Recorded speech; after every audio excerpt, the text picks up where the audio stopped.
दिवाली तो खुशियाँ मनाने और बांटने का नाम है, लेकिन इस दिवाली इन ट्रोलर्स और यूट्यूबर्स ने मेरी खुशियाँ छीन ली।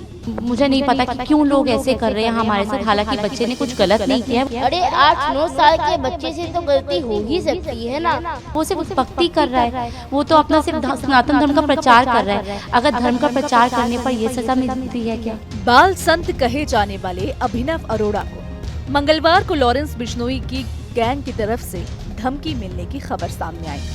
इस मामले में अभिनव के परिवार ने पुलिस में रिपोर्ट दर्ज करवाई है। वहीं अब खबरें सामने आ रही है कि अभिनव ने धमकी के डर से दिल्ली छोड़ दिया और वो अपने परिवार के साथ मथुरा चले गए हैं। अब ऐसे में मथुरा में ही अभिनव अरोड़ा दिवाली मनाते हुए आपको नजर आने वाले हैं। हालांकि अभिनव अरोड़ा को लेकर तमाम बातें कही जा रही है, लेकिन अब अभिनव अरोड़ा को लेकर जो सच्चाई सामने आई उसे सुनकर आप भी हैरान रह जाएंगे।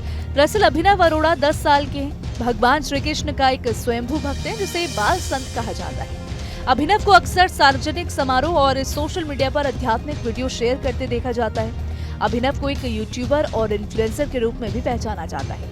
सोशल मीडिया पर उनके वीडियोस अक्सर छाए रहते हैं। अभिनव अरोड़ा को इंस्टाग्राम पर 9 लाख से ज्यादा लोग फॉलो करते हैं और उनके माता पिता का दावा है कि उनका बेटे के अध्यात्म में गहरी रुचि है। अब वो पूरी तरह अध्यात्म की ओर बढ़ चुके हैं। अभिनव अरोड़ा ने लोगों के बीच देश के सबसे युवा आध्यात्मिक वक्ता के रूप में अपनी पहचान बना ली। अभिनव अरोड़ा भगवान श्री कृष्ण को अपना बड़ा भाई बलराम मानते हैं और श्री कृष्ण को छोटे भाई के रूप में पूजते हैं। 10 साल के अभिनव को कम उम्र में ही शास्त्रों और वेदों का भी ज्ञान है। अब ऐसे में अभिनव अरोड़ा को इस बीच लॉरेंस बिश्नोई की गैंग की तरफ से धमकी मिली, जिसके बाद से उनका परिवार काफी डरा हुआ है। दरअसल दिल्ली के चंद्रनगर निवासी 10 वर्षीय अभिनव अरोड़ा की मां ज्योति अरोड़ा के मोबाइल पर सोमवार शाम SMS भेजकर कहा गया कि अपने बेटे को सुधार लो, ये हिंदू धर्म को बदनाम कर रहा है, वरना गोली मार दूंगा। SMS भेजने वाले ने खुद को गैंगस्टर लॉरेंस बिश्नोई गैंग का बताया। दहशत में आए परिवार ने इस मामले में पुलिस को सूचना दी। मंगलवार को अज्ञात के विरुद्ध रिपोर्ट भी दर्ज करा ली गई। कोर्ट ने इस मामले में पुलिस से रिपोर्ट तलब की है और सुनवाई के लिए 6 नवंबर की तारीख को तय किया है। दिल्ली में 5वीं में पढ़ने वाले अभिनव वृंदावन में भी आध्यात्मिक शिक्षा ग्रहण कर रहे हैं। उनका परिवार कृष्णानगर में ही रहता है। रिपोर्ट्स के मुताबिक धमकी मिलने के बाद परिवार दहशत में है। धमकी मिलने को लेकर अभिनव ने न्यूज नेशन से भी बात की। जी, मेरे कान्हा जी को मैं अपने छोटे भाई के रूप में बचता हूँ। उनके साथ बातें करना, मस्ती करना, आनंद करना मुझे बहुत अच्छा लगता है। क्या रोज इस दिवाली किस तरीके से अभिनव मना रहे हैं? क्योंकि जिस तरीके से आपने कहा धमकियाँ मिले, डर भी होगा, किस तरीके से दिवाली मना रहे हैं? पिछले दिवाली में बहुत खुश था क्योंकि राम जी ने मुझे अपने घर बुलाया था। मैंने अपनी आंखों से दीपोत्सव देखा था। अयोध्या जी में वर्ल्ड रिकॉर्ड बना था और आप सबको भी दीपोत्सव दिखाया था। लेकिन दिवाली तो खुशियाँ मनाने और बांटने का नाम है, लेकिन इस दिवाली इन ट्रोलर्स और यूट्यूबर्स ने मेरी खुशियाँ छीन ली। पर कोई बात नहीं, आप सबको दिवाली की हार्दिक शुभकामनाएं और इन सब यूट्यूबर्स और ट्रोलर्स को भी हैप्पी दिवाली। इसी के साथ अभिनव की मां भी बहुत डरी हुई और सहमी हुई नजर आई। उन्होंने क्या कहा, सुनिए। 19 तारीख को मथुरा पुलिस में कंप्लेंट दर्ज की थी और कल हम इन यूट्यूबर्स के अगेंस्ट हमने केस भी दर्ज कर दिया है। कल हम कोर्ट गए थे और इन यूट्यूबर्स के अगेंस्ट केस दर्ज हो गया। हमारे पास बहुत सारी धमकियाँ आ रही हैं। धमकियाँ हालांकि 2-3 दिनों से आ रही थी हमारे पास। ये धमकी आपने पूछा किस माध्यम से आ रही है हमारे पास। इंस्टाग्राम पे एक नंबर दे रखा है, हमने मेंशन कर रखा है। इसी नंबर पे हमारे पास व्हाट्सएप मैसेजेस आ रहे हैं और कॉल भी आ रही हैं। 2-3 दिनों से तो बहुत ज़्यादा कॉल्स थी, बहुत ज़्यादा हम परेशान हो गए थे।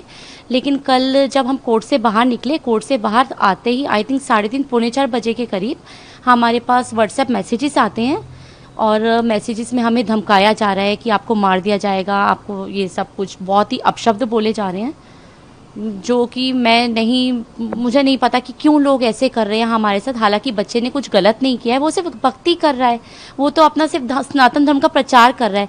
अगर धर्म का प्रचार करने पर यह सज़ा मिलती है क्या? आप खुद बताइए, उसने गलत किया क्या है? क्यों उसे परेशान किया जा रहा है? जो भी यूट्यूबर्स ने, उन्होंने सिर्फ कुछ पैसे कमाने के लिए, उनका क्या उद्देश्य है?